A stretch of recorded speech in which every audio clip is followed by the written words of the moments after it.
How to make anyone fall in love with you within a minute. Chapter 2. Changing the way you think. Synopsis. If you want to develop a wonderful personality that always impresses people, then you have to begin with self-improvement. We already talked about self-realization in the previous chapter, where you analyze yourself truthfully and see where you stand. Now when you are better aware of what kind of person you are, the next step would be to improve upon yourself. When we are talking about love, whether it is falling in it or making others fall in love with you, the most important thing is to improve the mind. You have to have a clear thought process. You should not let your mind be riddled with negativism and pessimism. You have to keep the hope alive. A positive mindset is what everyone likes.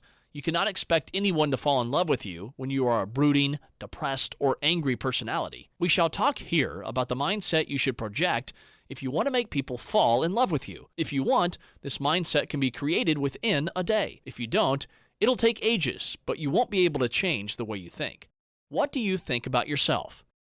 More than the impact of any other influence on your mind is the impact of your own thinking. What do you think about yourself? You will find that most people become what they think about themselves. I am a teacher. I teach kids at a very impressionable age. They are between 14 and 16 years when I teach them. I recall an incident with a boy I was teaching.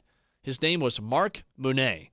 Mark was an exceptionally brilliant kid, especially talented in math. He could work problems that children 2 years his senior could not. And then one day, one of his school teachers happened to tell him that Mark should not attempt a particular chapter. It was matrices, because it was beyond his level. I knew that Mark knew how to solve matrices because he had solved some of those problems for me the week before. But the school teacher's influence was greater. A negative influence is always more impactful. Since the teacher told him that the chapter was beyond his level, and since he told it in a very emphatic manner, Mark settled that in his head. After that, he never worked matrices well, not even 2 years later, when he was of the age when children normally learn the topic. This happened because Mark told himself he could not do it. He let an external influence decide what he was capable of. Knowingly or unknowingly, we let that happen to ourselves too. Whether these people mean well or not, they often disorient us. Our family, our friends, our employers, our teachers, they all tell us things that we use to build an impression about ourselves. If only we could sit and allow our minds to decide what we are capable of, things would be so different then. If you're thinking why people all around you are finding love and why you are behind in the race, then probably you need to look within your own mind first. Have you built some invisible barricades around yourself? Probably you are telling yourself that you are not worthy of love. Probably you are stopping yourself from reaching out to people on account of that. It is because of such things that people start looking at you negatively too. After all, if you look at yourself myopically, people are going to do the same. There are two things you have to bear in mind here. Never think that you are incapable of anything. Doesn't matter how difficult or unattainable that objective seems at the moment, don't let it limit your potential. Think beyond what you can achieve.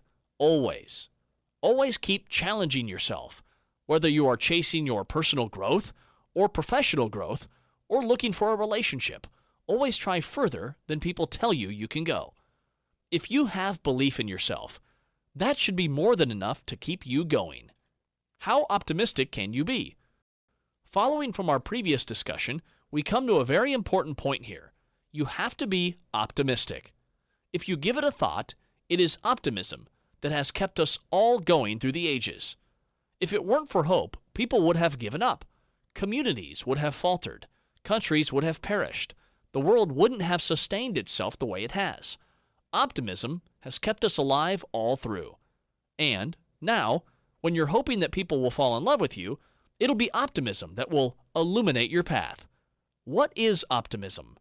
In the Oxford Dictionary, it is defined as optimism, hopelessness, and confidence about the future or the success of something. In our context, when you are optimistic, you are hopeful that people will love you. That is, they will appreciate you and accept you for what you are. Do you think that'll happen? Are you apprehensive about acceptance? If you harbor such apprehensions within yourself, then these apprehensions manifest themselves outwardly as well. If you don't have confidence within, people can sense it. They can understand that you are not on sure footing. This can jeopardize your chances of finding love and finding success in anything. If your intention is to succeed in anything, then the most important thing is to build an unflagging amount of confidence within yourself. This comes through optimism. Be hopeful that positive things will happen. That'll give you the confidence to try out new things. That'll give you the confidence to approach people in the way you should. In improving your way of thinking, a very important contribution is of how positively you can think. Shun all the debilitating thoughts and move ahead. Believe in the law of attraction, which says, like attracts like. If you think positive, then positive things are going to happen to you. If you believe staunchly that something will happen, then everything around you will align itself in such a way that these things start taking shape. That's the power of optimism. Be optimistic, and you will find things actually happening the way you believe them to be. Please subscribe to our channel to get our next video on how to make people fall in love with you within a minute.